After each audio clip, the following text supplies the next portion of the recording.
بسم اللہ والصلاۃ علی رسول اللہ۔ بعض لوگ تقلید شخصی پر مختلف قسم کے اعتراضات کرتے ہیں، تو اس کے تو بے شمار مدلل جوابات موجود ہیں، عقلی بھی اور قرآن سے اور احادیث سے بھی اس کے جوابات موجود ہیں۔ لیکن یہاں پر میں تقلید شخصی کے حوالے سے صحیح بخاری شریف سے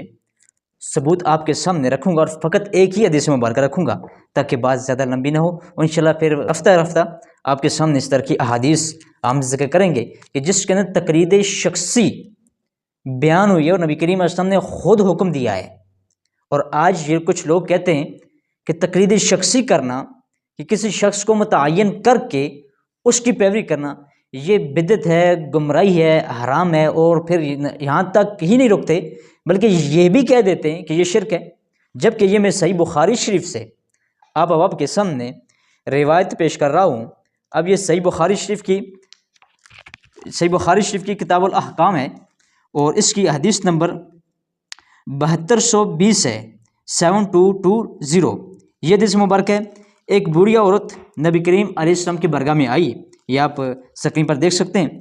تو اس نے کچھ مسئلہ پوچھا، تو نبی کریم علیہ السلام نے فرمایا کہ ابھی نہیں، بعد میں آنا،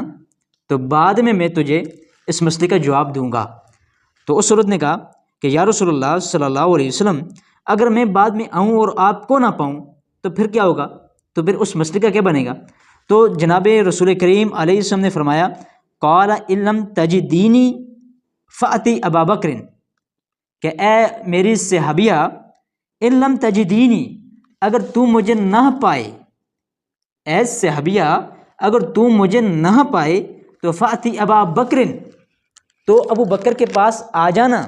اب یہ دیکھیں، یہ صحیح بخاری شریف ہے، نبی کریم صلی اللہ علیہ وسلم فرماتے ہیں ان لم تجدینی، اے میری صحابیہ، مجھ پر ایمان لانے والی، اگر تم مجھے نہ پائے، میں اس دنیا کو رخصت کہہ چکوں، تو پھر کس کے پاس آنا؟ ابو بکر کے پاس آ جانا۔ اب یہ صحیح بخاری شریف کی روایت مبارکہ ہے، اور نبی کریم علیہ السلام نے خود یہ فرمایا کہ اے میری صحابیہ، میرے صدیق اکبر کے پاس آ جانا۔ اب اگر تقلید شخصی ناجائز ہوتی، حرام ہوتی، بدعت ہوتی،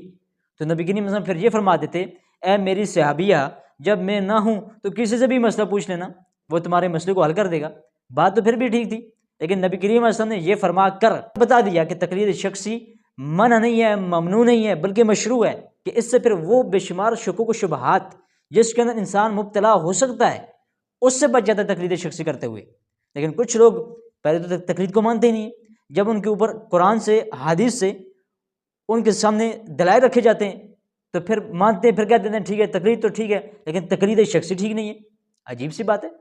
کہ تقلید شخصی کو وہ حرام قرار دیتے ہیں، جبکہ نبی کریم علیہ السلام نے خود اس عورت کو کہا کہ تم میرے بعد صدیق اکبر کے پاس آ جانا، وہ فرمائیں گے،